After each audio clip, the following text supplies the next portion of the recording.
कामठीत भीषण अपघात, भरधाव ट्रकने हार्वेस्टरला दिली धडक, एकाचा मृत्यू, 2 गंभीर. नागपूर जिल्ह्यातील कामठी परिसरातून एक अपघाताची घटना समोर आली आहे. नवीन कामठी पोलीस ठाण्याच्या हद्दीत नागपूर जबलपूर महामार्गावर नेरी येथील कन्हान पुलाजवळ एक भीषण अपघात घडला, ज्यामध्ये एका कामगाराचा मृत्यू झाला असून 2 जण गंभीर जखमी झाले आहेत. मिळालेल्या माहितीनुसार फिर्यादी महेश मंगेश घाटोडे यांच्या बक्षीस कंपनीचे हार्वेस्टर बंद पडल्यामुळे 3 कामगार त्याची दुरुस्ती करत होते. याच दरम्यान भरधाव वेगाने आलेल्या ट्रकने निष्काळजीपणे आणि धोकादायक पद्धतीने वाहन चालवत हार्वेस्टरला जोरदार धडक दिली.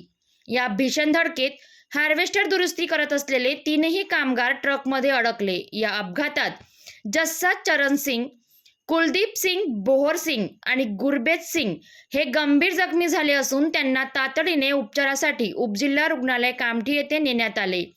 जस्सा चरण सिंग यांना तपासून डॉक्टरांनी मृत घोषित केले, तर कुलदीप सिंग बोहर सिंग आणि गुरबेज सिंग यांना उपचारासाठी खासगी रुग्णालयात दाखल करण्यात आले असून या प्रकरणी नवीन कामठी पोलीस ठाण्यात ट्रक चालक विरुद्ध गुन्हा दाखल करण्यात आला असून पोलीस पुढील तपास करीत आहे.